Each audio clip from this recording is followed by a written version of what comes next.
명절 끝나고 삶을 사는데 왠지 좀 분주하고 바쁘지 않습니까?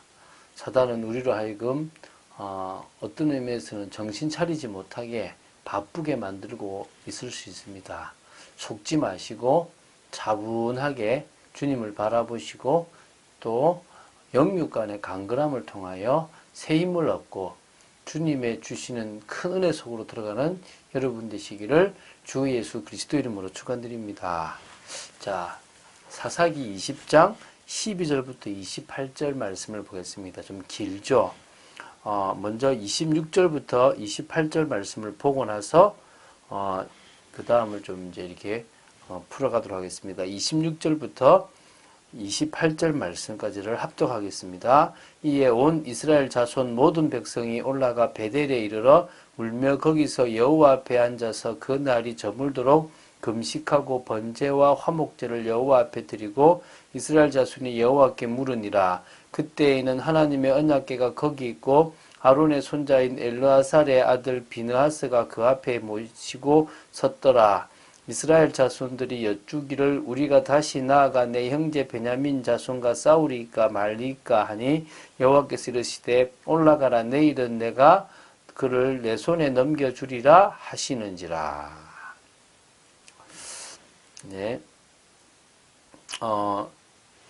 사사기 20장 12절부터 28절은 이스라엘 총회의 결의에 의해서 이 베냐민 지파와의 싸움을 하게 됩니다. 사실은 처음에는 베냐민 지파에게 기브아의 그 불량배들을 내놔라고 얘기하는데 그때 이 베냐민 지파 사람들이 내놓지 않습니다. 오히려 싸우려고 합니다. 그 때문에 이스라엘 자손 그 지파와 베냐민 지파 사이에 싸움이 벌어지는데 오늘 보게 될 것은 2차에 걸쳐서는 이스라엘 총회에 있는 전체 어떤 그 군들이 패하게 되는 부분을 다루게 됩니다.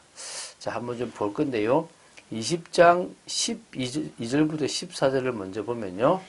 베냐민을 제외한 이스라엘 모든 지파들이 지금 베냐민 지파의 사람들을 보내가지고 뭐라 하냐면 기브아에서 일어난 일에 대해서 특히 그 악행에 대해서 대답을 해봐라. 그럼 분명히 기브아의 그 불량배들이 잘못했다. 그걸 넘겨달라. 죽이겠다. 죽임으로 말미암아 이스라엘 중에서 악을 제거하고 없애버리자라고 제안을 합니다. 이게 상당히 이제 보면 우리 구약의 악을 제해버리라는 표현과 같다고 볼 수 있지 않습니까? 그러니까 그렇게 했는데요. 물론 이걸 좀 더 잘해야 되는 부분도 있을 수 있겠지만 중요한 것은 베냐민 지파는 자기 지파의 사람들을 보호한다는 명목하에서 다른 지파들의 말을 듣지 않고 오히려 기브아에 모여서 이스라엘 지파들과의 싸움을 준비해버린 겁니다. 이게 이제 가장 극단적으로 간 거죠.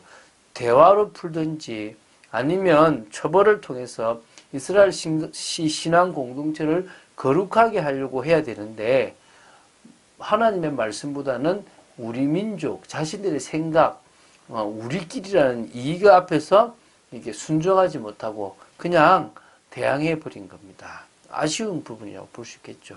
15절에서부터 17절까지 보면요. 이스라엘 지파와 대항하려고 기브아 성읍에 모인 베냐민 수가 모두 26,000명이에요. 근데 그 중에서 기브아 사람 중에서 나온 사람이 700명이거든요. 그러면은 19,000명은 다른 그 베냐민 지파의 다른 성읍에서 왔던 사람들이라고 볼 수 있겠죠.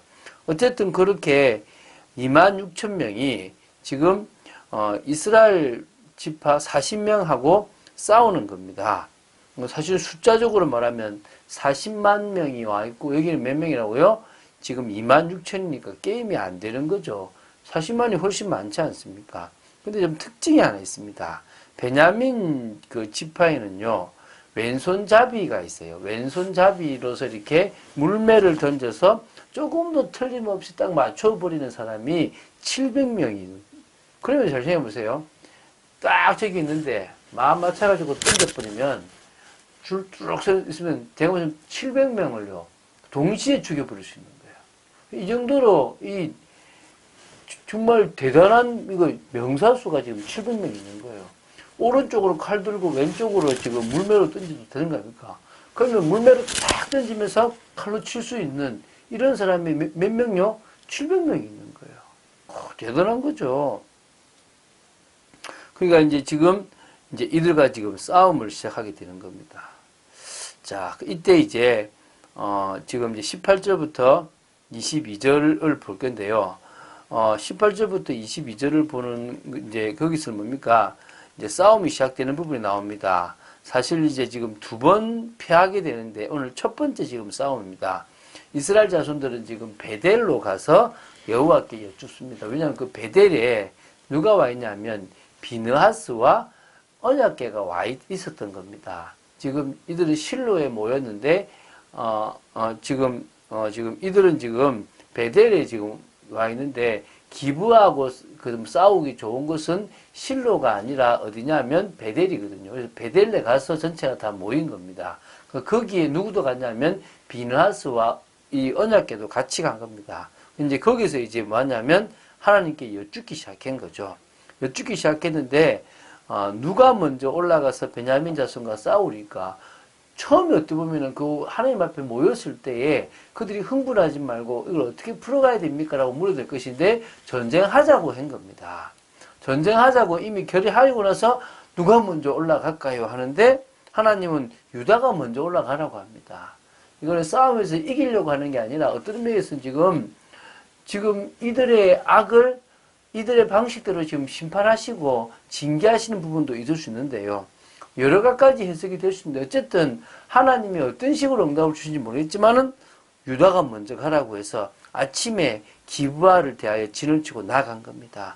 싸웠는데요. 그날 당일에 22,000명이 땅에 엎드려졌어요. 자, 26,000명이 지금 싸우는 그 사람들이 22,000명을 지금 쓰러뜨린 거예요. 40만 중에 22,000명이 그냥 한 방에 하루 만에 가버린 거예요. 그러니까 그래도 이제 이들은 뭡니까? 다시 용기를 내고 전열을 갖추은 거죠. 이제 23절부터 이 25절은요. 다시 이제 여호와께 울면서 왜 우리가 졌습니까? 라고 하면서 이제 내가 다시 나아갈까요? 하니까 올라가서 치라! 라고 이야기하니까요. 두 번째 치러 갔는데요. 이때는요. 얼마냐면 18,000명이요. 그날 당일에 쓰러져 버렸어요. 이게 지금 뭐 하나님이 지금 역사하고 계신 건지 오히려 당하고 있는 겁니다.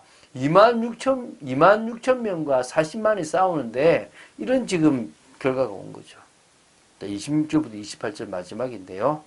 자, 이제 온 이스라엘 자손 모든 백성이 이제 베델을 올라가서 거기서 이제 울면서 날이 저물도록 금식하면서 번제와 화목제를 여호와께 드렸습니다. 어떤 신학자는 번제와 화목제를 드렸기 때문에 되었다라고 이야기할 수도 있는데요. 어쨌든 두 분의 패배 이후에 하나님 앞에 간절하게 기도를 하게 되고요. 이때 이제 누가 있습니까? 이스라엘, 다시 말하면 아론의 손자인 엘르아살의 아들 비느하스가 있었고, 거기에서 뭡니까? 지금 언약궤 앞에서 지금 여쭙기를 시작하는 겁니다. 그래서 이 시기가 사사시대 초기라고 보는 이유가 이 비느하스가 살았던 시기가 바로 사사 초기이기 때문에 그렇게 보면 되는 겁니다. 이제 비느하스가 이제 말합니다. 내일은 너희 손에 그들을 넘겨줄 것이다 라고 지금 이야기하는 겁니다.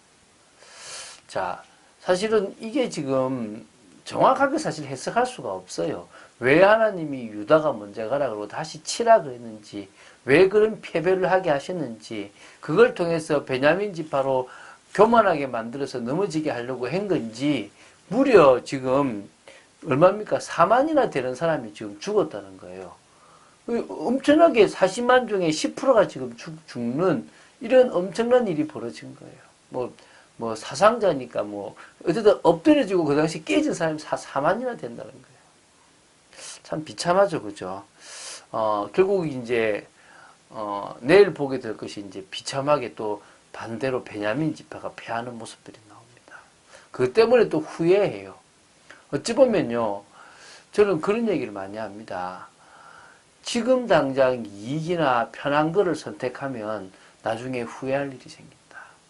지금 하나님의 계획과 뜻을 따라서 손해가 되더라도 평안함과 성령을 따라간다면 조금 힘들지만 분명히 감사하고 기쁜 선택을 하게 될 것이다. 믿습니까? 그 결과를 낳게 되거든요. 우리는요, 그런 축복을 누리는 교회, 하나님 앞에 온전히 인도받는 교회, 정말 패하거나 문제가 생기는 것이 아니라 주님 오실 때까지 변함없이 주님의 뜻을 이루는 교회와 성도로 세워져야 될 줄로 믿습니다. 그런 축복을 누리는 교회, 그런 응답을 누리는 교회, 사도행전적인 응답을 누리는 교회로 서야 될 줄로 믿습니다. 그래서 우리는 날마다 이 시대의 재앙을 막는 후대를 세워나가는 그런 운동들을 해야 될 줄로 믿습니다. 오늘도 그런 축복을 누리는 여러분 되시기를 주 예수 그리스도 이름으로 축원드립니다. 주는 그리스도시요 살아계신 하나님 아버지 고백합니다. 끝까지 말씀 따라 갈 수 있도록 지켜주심을 감사합니다. 아버지 하나님, 정말 이스라엘이 베냐민과의 싸움이 옳았다 틀렸다를 우리가 사실 판단하기 어렵지만 결과적으로는 틀린 것임을 봅니다. 저희들의 인생에서도 틀린 선택을 하게 될 경우가 많음을 봅니다. 아버지 하나님, 인간적인 방법과 기준으로 선택하지 말게 하시고 하나님의 말씀을 따라 선택할 수 있는 축복이 있도록 지켜 주시옵소서. 감사를 드립니다. 오늘 하루의 삶도 지켜 주시옵소서. 주 예수 그리스도 이름으로 기도드립니다. 아멘.